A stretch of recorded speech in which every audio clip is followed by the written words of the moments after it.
The coffee had gone cold again. I noticed it the way I notice most things these days, slowly, without urgency. I wrapped both hands around the mug anyway, more out of habit than warmth, and looked out at the backyard. The hydrangeas needed deadheading. The fence post near the garage was leaning again. There was always something. I am 67 years old. I have lived in this house for 31 years. I raised 2 children here, buried a husband here, and learned slowly, painfully, that the walls that hold your memories do not automatically earn anyone else's respect. That lesson came later than it should have.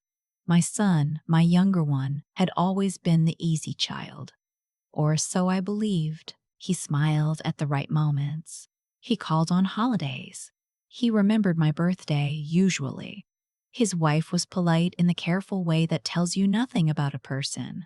They had 2 children, a mortgage that was apparently too large, and opinions about my life that they had no business having. It started small. It always starts small. He began stopping by without calling first. Not to visit, exactly. More like inspecting. He would walk through the kitchen, glance at the counter, and say something like, "Mom, are you sleeping okay? You look tired." Or he would open the refrigerator without asking and say, "You're not eating enough protein." I am 67, not 7. I have been feeding myself for most of my life without his input. I let it go the first few times. The second few times, he was my son. I told myself he was worried. That is what mothers do. We find the most charitable explanation and we hold on to it. But then the comments shifted. "Have you thought about what you do if something happened to you? Like with the house?" I said I had a will. I said everything was handled. He nodded slowly, the way people nod when they don't believe you, but don't want to argue yet. A few weeks later, he came by on a Tuesday afternoon with his wife. They sat across from me at the kitchen table, the same table where I used to help him with his homework, where we celebrated his college acceptance, where I sat alone the night his father died and nobody came. They sat across from me and they brought papers, not legal papers, not yet, more like printouts, articles about continuing care facilities. Brochures, folded carefully. One was for a place about 40 minutes outside the city. I recognized the name. My neighbor's mother had lived there briefly before she passed. She had not spoken highly of it. "We've been doing some research," his wife said. She always said we. Everything was we, as though they had merged into a single organism with a single agenda, and my job was simply to agree with whatever it produced.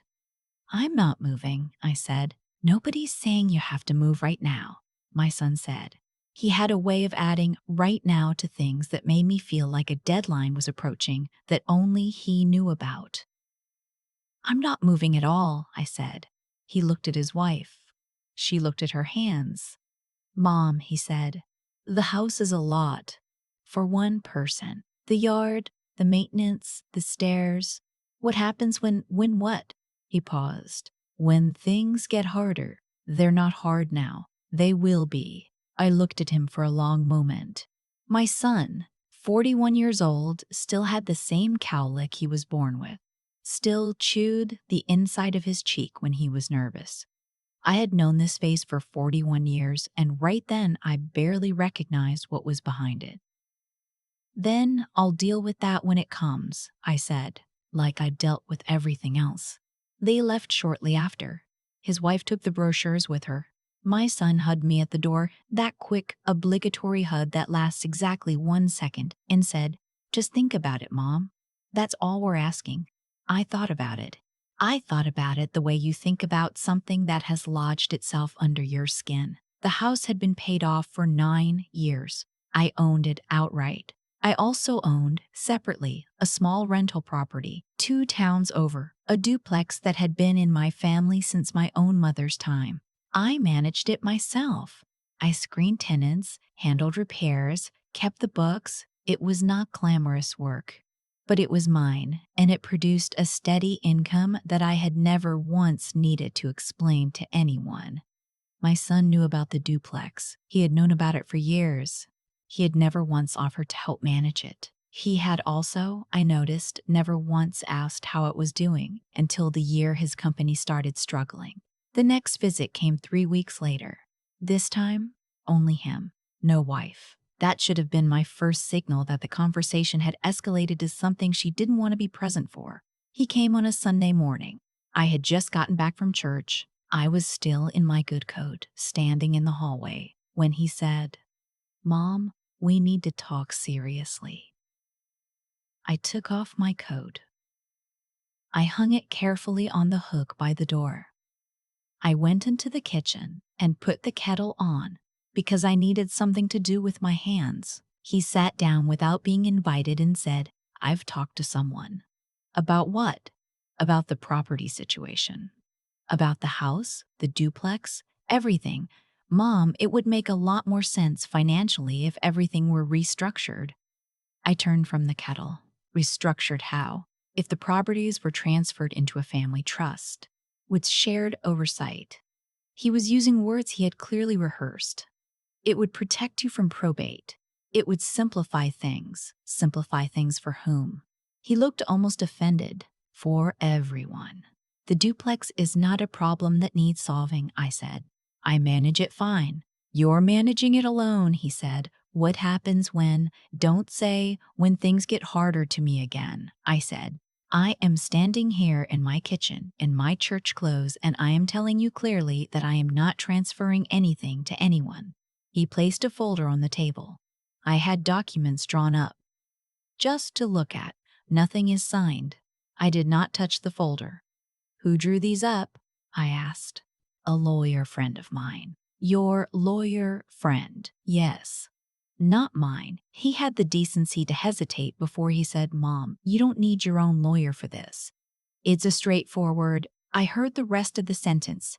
I heard every word. But the phrase that stayed, the one that settled into my chest like something cold, was, "You don't need your own lawyer." He meant, "This is already decided."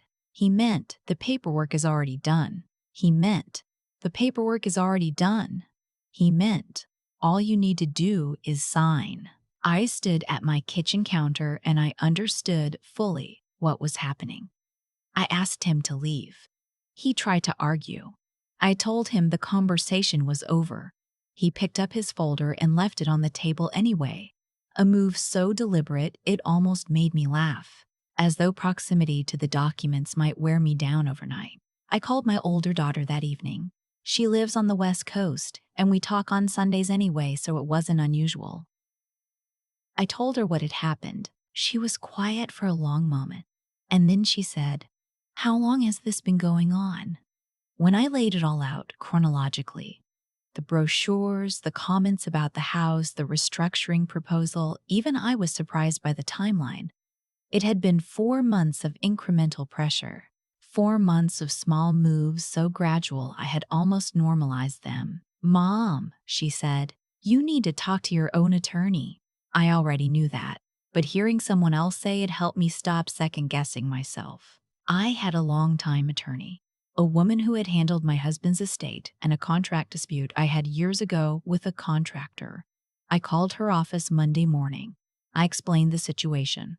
She listened without interrupting, which is a quality I have always valued in her. She told me to bring everything I had: the deed to the house, the title to the duplex, my existing will, any documents my son had left. She also said something I wrote down on the notepad by the phone. "Don't sign anything. Don't move anything. And don't tell him you've called me." I didn't. The folder sat on my kitchen table for 4 days. I didn't open it. I didn't throw it away. I just let it sit there while I went about my life. Dead-headed the hydrangeas, fixed the fence post myself with a sledgehammer and some gravel, made a banana bread I dropped off at my neighbor Carolyn's house. I slept fine.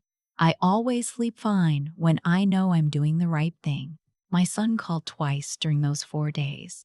Both times I said I was thinking about it. Both times he sounded encouraged by that. The second time he called, he said, "My lawyer can come by this weekend if you're ready." "Let me know what day," I said. He said Saturday morning. I called my attorney Thursday afternoon and told her. She said she'd be there. Then she said, "Actually, I want to bring someone else, a colleague who specializes specifically in elder financial law. Would that be all right?" I said that would be fine. I spent Friday doing ordinary things. I trimmed the hedge on the side of the house. I made chicken soup. I watched the evening news. My son texted that evening, "Can't wait to get this sorted, Mom. You're going to feel so much better once it's done." I set the phone face down on the counter. Saturday morning. He arrived at 9:30, which was when we'd agreed. He knocked. He always knocked when he was trying to make an impression, and when I opened the door, he smiled his easy smile and held up a bakery box. Muffins. The kind I like. He walked into the living room and stopped. My attorney was seated at the table. Her colleague was beside her, a woman perhaps 10 years younger with a yellow legal pad and reading glasses pushed up on her head. Both of them were looking at my son with the calm, measured expressions of people who are paid by the hour and have nowhere else to be. The muffin box lowered. "Mom," he said slowly. "Who are?" "This is my attorney," I said, "and her colleague, who specializes in estate and property law." I sat down in the armchair across from them. "You mentioned you were bringing your lawyer friend." I thought it made sense for me to have representation as well. He stood in the doorway for a moment longer than was comfortable. Then he took out his phone and stepped back into the hallway. I heard him speaking in a low, tight voice. His lawyer friend, apparently, was not available on Saturday morning on 45 minutes' notice. He came back into the room and sat down across from my attorneys without making eye contact with me. "I didn't realize this was going to be a formal thing," he said. "You brought documents," my attorney said pleasantly. "We reviewed them." He looked at the folder on the table. Then he looked at his hands. Then, finally, at me. "Mom, I was just trying to help." "Then let's talk about helping," I said. "My attorneys have some questions." What followed was not dramatic. Not the way it might be in a movie. There were no raised voices. There was no moment of theatrical collapse.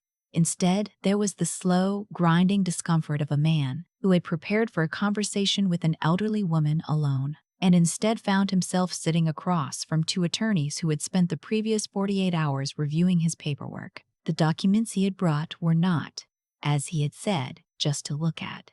They were formal transfer instruments, signed by his lawyer friend already, pending only my signature. The trust they proposed would have given him and his wife joint administrative control over both properties, with my role reduced to what was described as advisory. In my own house, at 67 years old, in full health, with no diagnosis, no impairment, no legal proceeding of any kind. Advisory. My attorney asked him, very calmly, on what basis he had determined that his mother required a co-administrator for assets she had managed independently for over a decade. He said he was concerned about the future. She asked whether he had a medical opinion or legal determination to support that concern. He did not. She asked whether I had at any point expressed a desire for shared property management. He was quiet for a moment. "She's alone," he said. "That's the whole point. She's doing all of this alone." "She's doing all of this alone because she is competent and chooses to," my attorney said. "Those are not the same problem." His colleague, the estate specialist, went through each clause of the documents. She explained, in neutral, precise language, what each one actually meant versus how it had been described to me. There was a clause about advisory consultation that would have legally required me to notify him before selling, leasing, or refinancing either property. There was a clause about family trust maintenance fees that would have authorized quarterly withdrawals from a jointly held account. There was language about cognitive capacity review, triggered not by any medical standard, but by a subjective determination made by the co-administrator. That was him.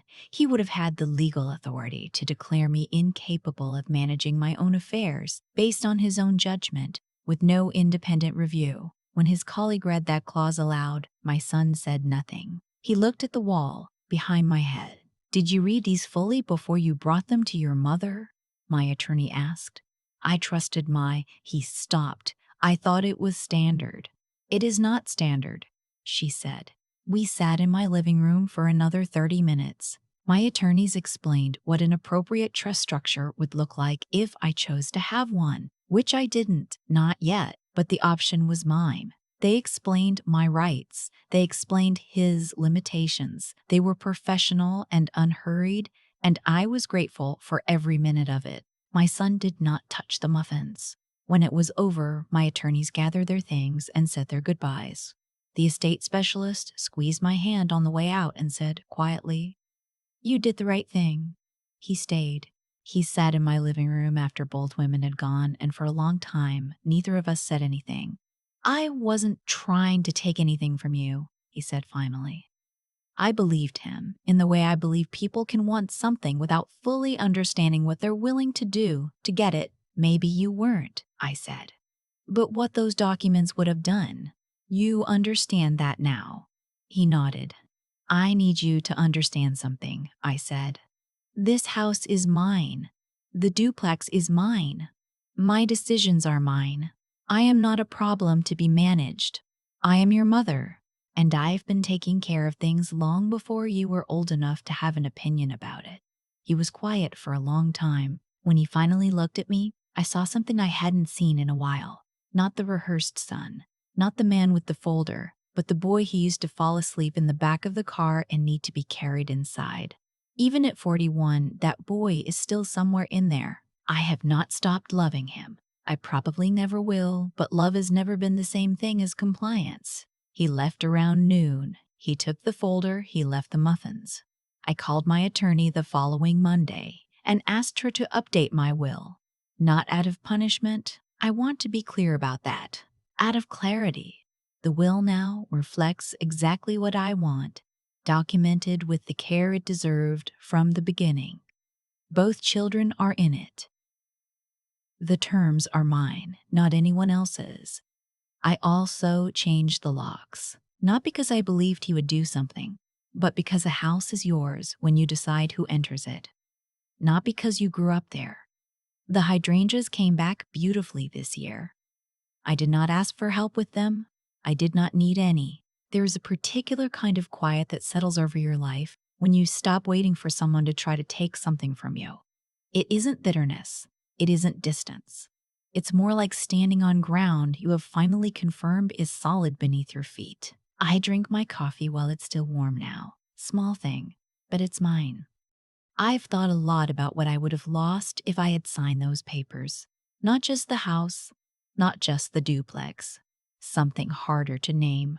The version of myself that knew she was capable. The woman who screened tenants and fixed fence posts and showed up to her own life without asking permission. Once you sign something like that, you don't just lose property. You lose the evidence that you were ever competent to begin with.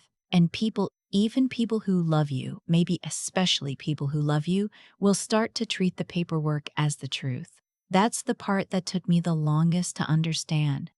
My son was not a villain. I want to say that clearly because I think it matters. He was a man who was financially stretched, who looked at his mother's assets and saw a solution to a problem he hadn't admitted out loud yet. He told himself it was concern. He may have half believed that. But the documents said otherwise. The documents were written for someone who had already decided the outcome. What you do in the quiet, when you think no one is watching, that's who you are. He brought those papers to my kitchen table. He said the words "you don't need your own lawyer" to his mother's face. Whatever his intentions were, those actions had consequences. And the consequence was that I stopped taking his word for things and started reading the fine print. That is not cruelty. That is just cause and effect. I think about the women I know, women my age, older, some younger, who would have signed, not because they were foolish, because they were tired, because they had spent decades making things easier for the people around them, and the habit of accommodation runs so deep it can look like wisdom even when it isn't. I almost signed. There were 3 days in that first week when I almost convinced myself that he meant well enough and the conflict wasn't worth it. What stopped me was not cleverness. It was a small, stubborn refusal to stop trusting my own read of a situation. 67 years of paying attention to things, that has to count for something. And I decided it did. That's the thing nobody tells you about getting older. The world keeps looking for signs that you're fading. Every time you forget a name, every time you move a little slower, every time you say you're tired, someone somewhere files it away. What I learned is that the answer to that is not to perform competence. It's to actually exercise it. Call the attorney, read the clause, change the locks. Not to prove something to anyone else, to prove it to yourself. My daughter asked me once after everything settled if I was angry. I had to think about that honestly. I was for a while. Then the anger turned into something more useful, a kind of clarity about what I will and won't accept and from whom. I updated my will not as punishment, but as precision. This is what I want. This is what I've decided. Written down, witnessed, done. The hydrangeas came back. The fence post held. I had my coffee warm this morning, and I sat in my own kitchen in my own house, and I was not advisory to anyone. That's enough. That has always been enough.